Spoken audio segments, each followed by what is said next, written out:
عزیز حرمتلی برادرم Uzbekistan Cumhur Reis Şevket Mirziyoyev ruhsattingiz bilan mamnunmiz sizni yuqori darajadagi mehmonsiz uchun.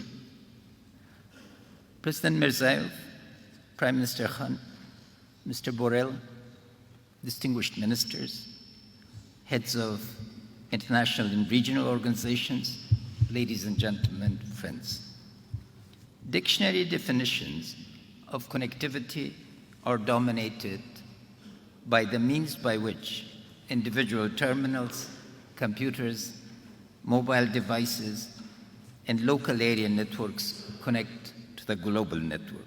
Digitalization, artificial intelligence, and Internet of Things, and the converging technologies of the Fourth Industrial Revolution are accelerators that are likely to make 2030 radically different from 2021. The world is on a speed. Each of the preceding three industrial revolutions were also deeply transformative of space, time, and power relations between regions of the world and within states.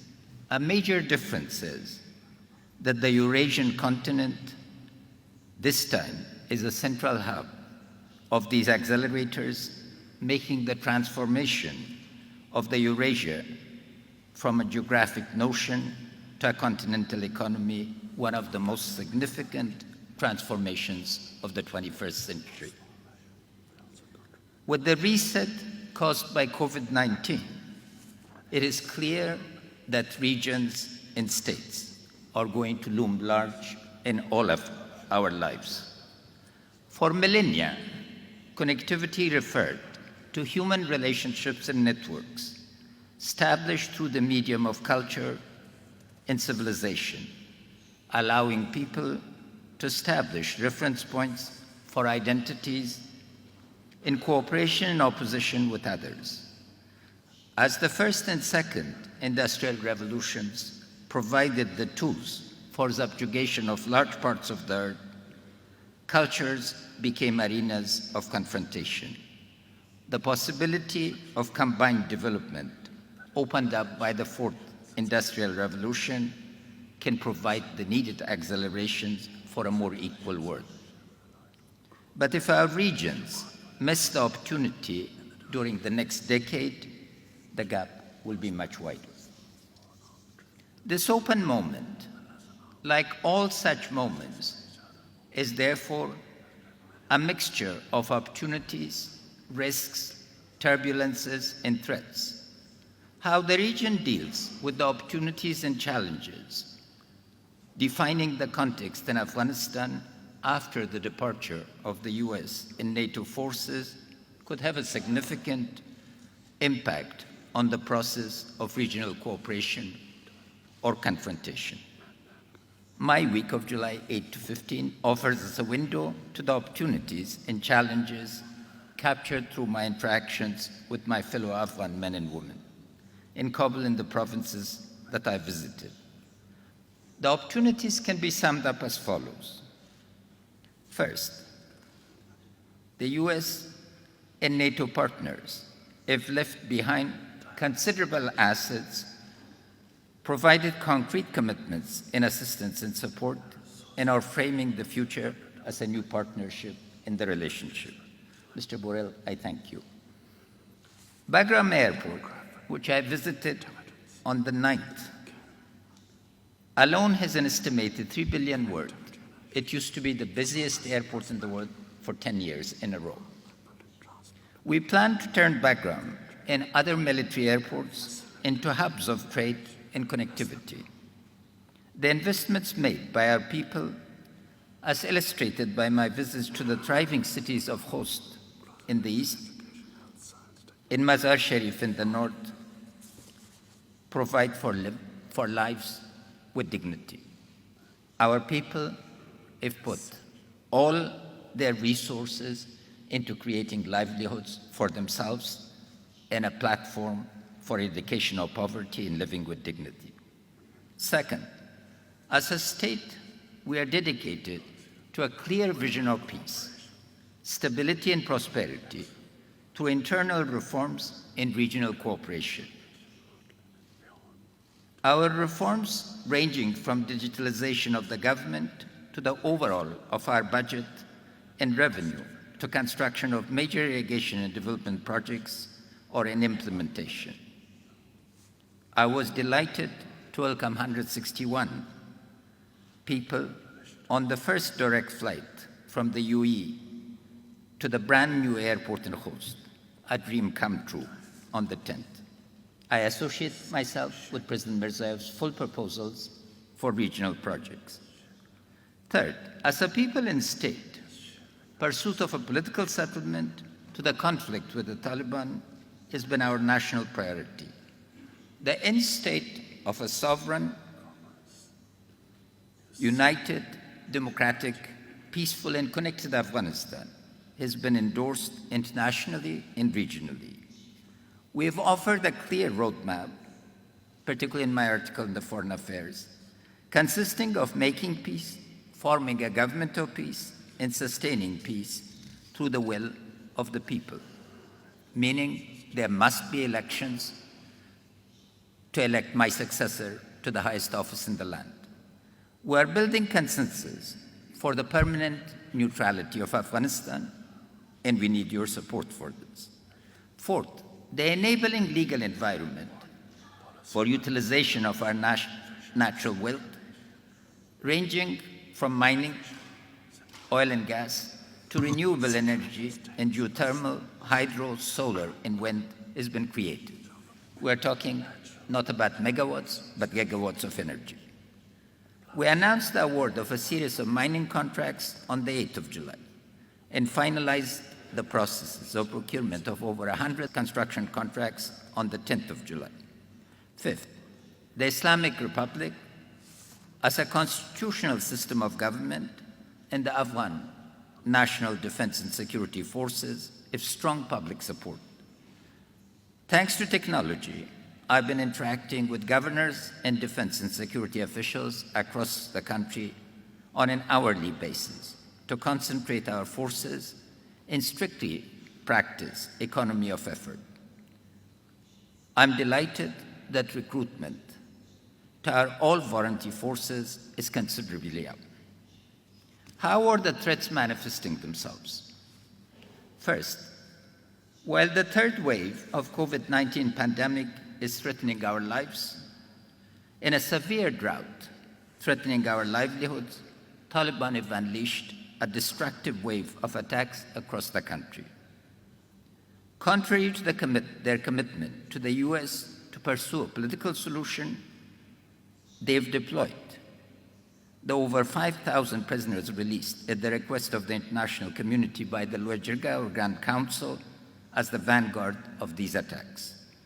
Over 50 of the largest drug dealers released at international request provide financial backing for the onslaught. Second, destruction of public assets as manifested by the destruction of over 260 buildings and systematic looting of public assets mark their trail of destruction. Reliance on car bombs, massive planting of landmines, assassination campaigns, targeted killings of women and civil society leaders, and summary execution of prisoners of war constitute their arsenal. These practices are forcing hundreds of thousands of people to flee to cities and secure provinces. The only choice offered by the Taliban is that of submission and surrender. Third, intelligence estimates indicate the influx of over 10,000 jihadi fighters from Pakistan and other places in the last month, as well as support from their affiliates in the transnational terrorist organization. There's a consensus among credible international observers that they've not taken any steps to sever their relationship with terrorist organizations. Fifth, contrary to the declarations of their political office that they will not attack cities and provincial centers. They are accelerating their attacks and attempting to starve the cities. Fifth, contrary to the repeated assurances by Prime Minister Khan and his generals that Pakistan does not find a Taliban takeover in Afghanistan in Pakistan's interest, and short of use of force, will use its power to influence to make the Taliban negotiate seriously, networks and organizations supporting the Taliban are openly celebrating the destruction of the assets and capabilities of the Afghan people and state. What does this balance sheet imply for Afghan people and government and our regional partners?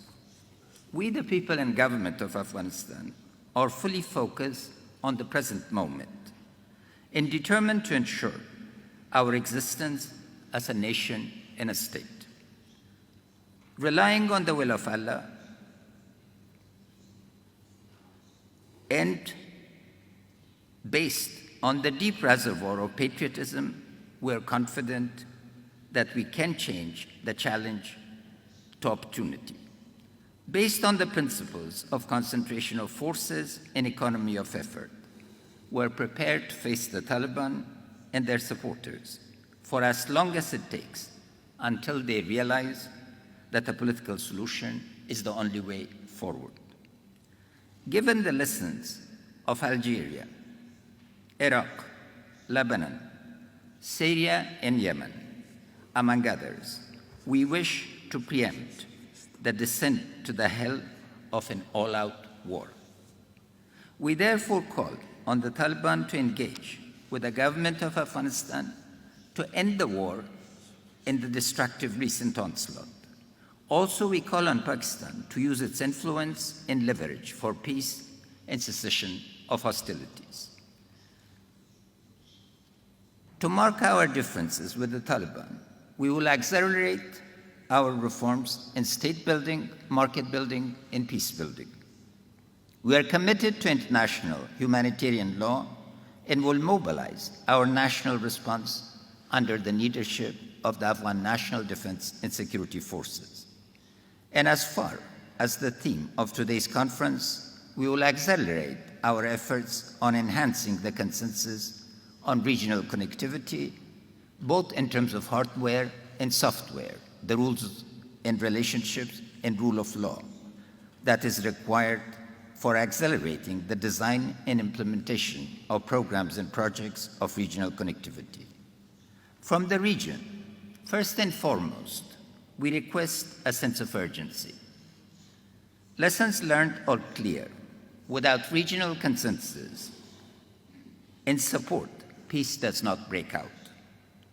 Please approach Afghanistan from the perspective of our potential as an Asian roundabout, where for millennia we've functioned as a hub for flows of civilization, cultures, goods, ideas, and people. We don't ask for sympathy, but for clear definition of your interest in enduring the stability and prosperity of your own countries and people and finding mechanisms for convergence with our interest. Embracing regional connectivity and support for a political pathway to walk back the Taliban and their supporters from the brink of descent to hell is a win-win-win approach. To plunge Afghanistan into all-out war is to plunge the region into radical uncertainty. Pakistan, therefore, needs to be engaged coherently and urgently from the perspective of regional interest. The Afghan people have entrusted me with the honor to be the servant of the nation. They expect me to represent them with dignity and logic, becoming a proud people who've always defied predictions of colonial officials, generals, and pundits on our imminent demise and doom. Permit me, however, to make one thing clear. While our people and government are fully committed to peace, under my leadership, our national security forces will uphold our patriotic duty to defend our people and land. After all, the tree of liberty is often sustained by the blood of patriots. Thank you.